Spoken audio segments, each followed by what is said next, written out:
अस्सलाम वालेकुम। राब्ता फोरम डिजिटल टीवी की खबरों के साथ मैं हूं आपकी मेज़बान ज़ेब रहमान। सबसे पहले हेडलाइंस। भारतीय G20 ड्रामा नाकाम, पाकिस्तान की सिफारती फतह। आर्मी चीफ से नायब वज़ीर दिफा आज़रबाईजान की मुलाकात। आसिफ दुरानी अफ़गानिस्तान के लिए पाकिस्तान के नुमाइंदा ख़ुसूसी मुक़र्रर। हंगू गैस प्लांट पर दहशतगर्दों का हमला, 6 सिक्योरिटी एहलकार शहीद। पाकिस्तानी तेल और गैस तनसीबात पर हमले अफसोसनाक हैं, अमेरिका की मजम्मत।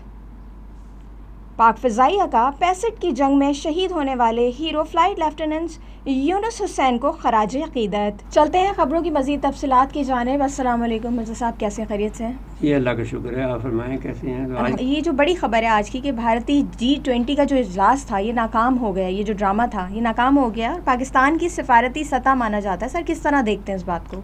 देखिए, पाकिस्तान के जो अखबारात हैं वो इस बात को इसको डरावना ख्वाब कह रहे हैं। इनको ज़ाहिर है कि इस लिहाज से जो फेलियर उनका हुआ है वो कई मानों में हुआ है। अगर हम उसको एनालिस करें कि उनकी नाकामी कैसे हुई, एक तो ये है कि जो वहाँ पर श्रीनगर के अंदर और आज़ाद कश्मीर में दोनों जगह पर मुजाहरे हुए हैं और वहाँ कर्फ्यू का समा था।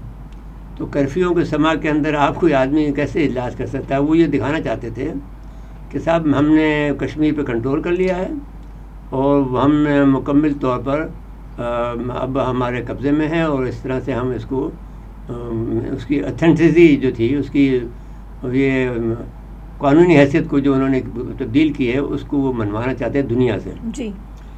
अब उसके नतीजा ये हुआ कि पहला तो बाइकाट हुआ चीन की तरफ से, और जैसे ही चीन का बाइकाट हुआ वैसे ही आपका तुर्की ने भी कर दिया, सऊदीया ने भी कर दिया, आपके इंडोनेशिया ने कर दिया, फिर मिस्र ने कर दिया जो छोटा सा मुल्क है, फिर एक और छोटे से मुल्क ने कर दिया जो अर्जेंटीना ने इसको लो लेवल पर कर दिया। तो ये बड़ी उनकी नाकामी की एक बुनियाद बनी। और जो मैंने जब हम यूँ कहते हैं कि अगर फ़र्ज़ कर लीजिए, अब कहा जाता है कि इसराइल में कि जो छठी अरब इसराइल जंग हुई थी उसमें किसी को कामयाबी नहीं हुई, ना जो हिजबुल्लाह को हुई जी, ना इसराइल को हुई जी, लेकिन उसको हिजबुल्लाह की कामयाबी करार देते हैं जी। यानी इंटरनेशनल। उसकी टेक्निकल वजह यह है कि जो अहदाफ इसराइल हासिल करना चाहता था उस जंग से वो अहदाफ उसको नहीं मिल सके जी।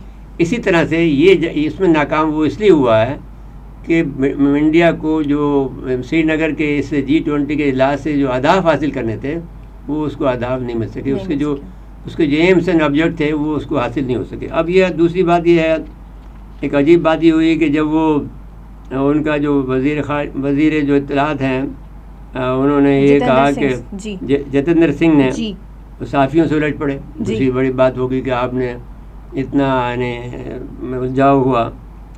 तो अब जो फिर ये है कि कश्मीरियों में ने जो डिजिटल मीडिया को उन्होंने इस्तेमाल किया कश्मीरी बच्चों ने, और जिसके नतीजे ये हुआ कि वो सारी दुनिया में पहुंच गया। अंग्रेज़ी में भी किया उन्होंने, उर्दू में भी किया, हिंदी में भी किया जी।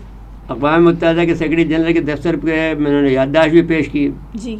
इस तरह से जो अब उन्होंने जो सियासी कैदियों हुर्रियत रहनुमा खुर्रम परवेज़, मोहम्मद यासीन मलिक, शब्बीर अहमद शाह, मसरत आलम, आसिया अंद्राबी और साफ़ी इरफान मिराज, आसिफ सुल्तान, सज्जाद गुल, फैज़ शाह और गौर जोहरानी समेत दीगर की गैर मशरूत रहाई का मुतालबा भी किया जी। अब ये इससे अंदाज़ा होता है कि वो ये चाहता है कि कोई फ्लैग मैंने जो ऐसा कोई काम करे जिससे कि उसकी जो सुक्की हुई है उसको वो किसी तरह से कवर करें जी।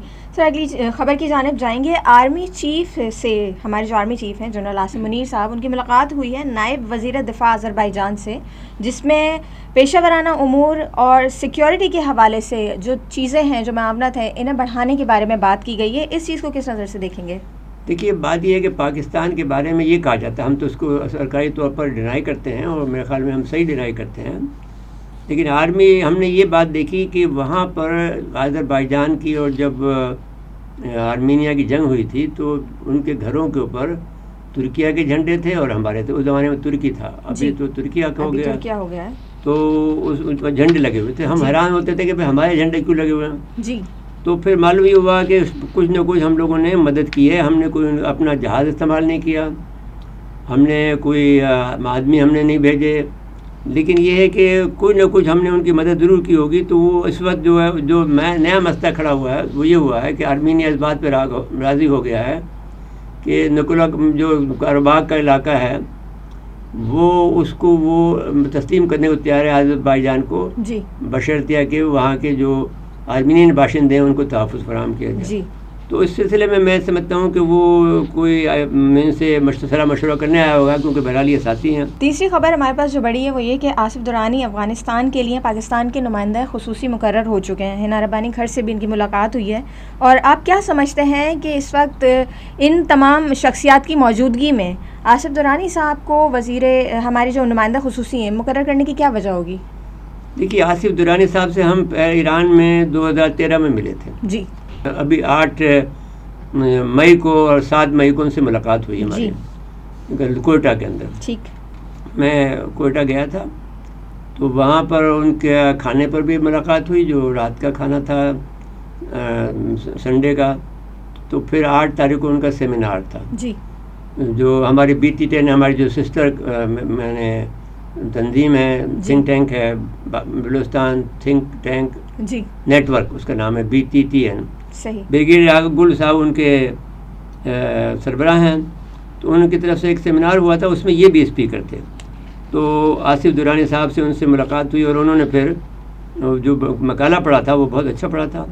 اب یاد کریں کہ 3 سال پہلے محمد صادق جو حساب سے جو وہاں کے تھے ان کے اوپر ہمارے سفارت خانے پہ حملہ کیا تھا. جی. اس کے بعد سے پھر وہاں ہماری جو بہت سے معاملات میں گڑبڑ ہوئی. اب یہ کیونکہ پشتو اسپیکنگ ہے جی درانی ہونے کے ناطے, تو اس لحاظ سے ان کو خصوصی نامزد کیا ہے تاکہ ہمارے تعلقات جو ہیں بحالی کی طرف بڑھیں. خبروں میں یہاں وقت ہوا ہے ایک بریک کا, کہیں جائے گا مت. ملتے ہیں آپ سے اس مختصر سے وقفے کے بعد.